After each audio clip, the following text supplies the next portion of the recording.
అందరికీ నమస్కారం. అస్సలాము అలైకుం. ఈరోజు ఇక్కడ కడప ఎస్పీ గారిని కలవడం జరిగింది. ఇదివరకు మే 18వ తేదీ ఎలాగైతే రిప్రజెంటేషన్ ఇస్తున్నామో కాంగ్రెస్ పార్టీ తరఫున దాని గురించి ఈరోజు ఎస్పీ గారు వివరణ ఇచ్చినారు. మీరు ఇచ్చిన రిప్రజెంటేషన్ తర్వాత కాంగ్రెస్ పార్టీ నుంచి దాని తర్వాత దాని మీద మేము ఏదైతే రిప్రజెంటేషన్ దాన్ని పరిగణించి దాని మీద ఎటువంటి అనర్హులైనా ఎవరికి కూడా అరెస్ట్ చేయకుండా తగిన చర్యలు తీసుకున్నాము. ఈ రెండోసారి కూడా మీరు ఇస్తున్నారు కాబట్టి ఈ రిప్రజెంటేషన్ మేము దీని మీద ఎంక్వైరీ చేసి తప్పకుండా చర్యలు తీసుకుంటాము అని చాలా సానుకూలంగా ఎస్పీ గారు మాట్లాడడం జరిగింది. ఎలాగైతే ఒక రోజులోనే అది ఏదైతే అల్మాస్పేట్లో ఏదైనా ఘటన జరిగిందో మరుసటి రోజే దానిని చాలా శాంతిపూర్వకంగా తీసుకెళ్లడం వల్ల మేము మరి ఆయనకు ధన్యవాదాలు తెలుపుకున్నాం ఎస్పీ గారికి. మరియు దీనిని అర్హులైన వారిని కఠినంగా శిక్షించి అర్హులు కాని వాళ్లకు అర్హులైన ఇరు వర్గాల వారికి కఠినంగా శిక్షించి అర్హులు కారిని ఇరు వర్గాల వారిని వెంబడే ఎటువంటి కేసులు లేకుండా ఎటువంటి చర్యలు లేకుండా వాళ్ళను ప్రజల్లో వదలాలని అవసరమైతే కౌన్సిలింగ్ చేయమని మేము మరీ విన్నవించుకున్నాం. కాంగ్రెస్ పార్టీ తరఫున మేము ఒకటే ఎస్పీ గారికి విన్నవించుకున్నాం. ప్రజలు ఎప్పుడు కూడా చట్టాన్ని చేతిలో తీసుకోకూడదు. ఎవరైతే ఆడ చట్టాన్ని చేతిలో తీసుకుని అల్లర్లకు రెచ్చగొట్టినారో అది ఇరు వర్గాల వారికి కఠినమైన చర్యలు తీసుకోండి.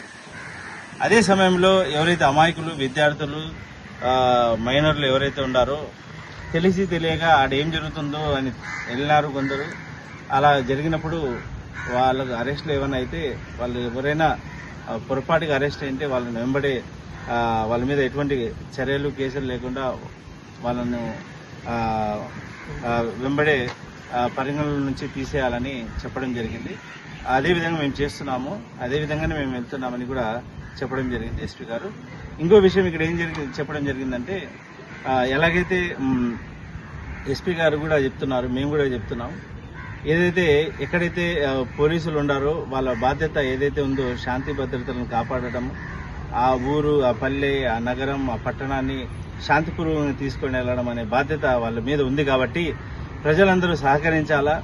ఎవరైతే ప్రజలు పోలీసుల పట్ల ఏదన్నా భిన్నాభిప్రాయాలు ప్రజలు తీసుకుని వెళ్తా ఉంటే దానికి కాంగ్రెస్ పార్టీ కూడా వ్యతిరేకిస్తుంది. ఎందుకంటే ప్రజలు ఒకటి అనుకుంటారు కానీ నిజాలు ఏదైతే ఉండదో యథార్థంగా పోలీసులు చెప్తారు. దానికి సంబంధించి ఎస్పీ గారు ఈరోజు మాకు చెప్పడం జరిగింది. మేము యువత దగ్గరికి వెళ్ళమని చెప్పి వాళ్ళకు విన్నవించుకున్నాం ఎస్పీ గారికి. యువత దగ్గరికి వెళ్ళి యువతకు సంబంధించిన కార్యక్రమాలు చేసేదానికి కూడా వాళ్ళను యువతకు మంచి మార్గంలో నడిపించేదానికి కౌన్సిలింగ్లు, అదేవిధంగా ప్రజలకు అవసరమైనప్పుడు వాళ్ళలో మమేకమై పనిచేసేదానికి గౌరవపదంగా వెళ్లేదానికి కూడా మేము సూచించినాము. వాళ్ళు కూడా అదేవిధంగా పనిచేస్తున్నారు.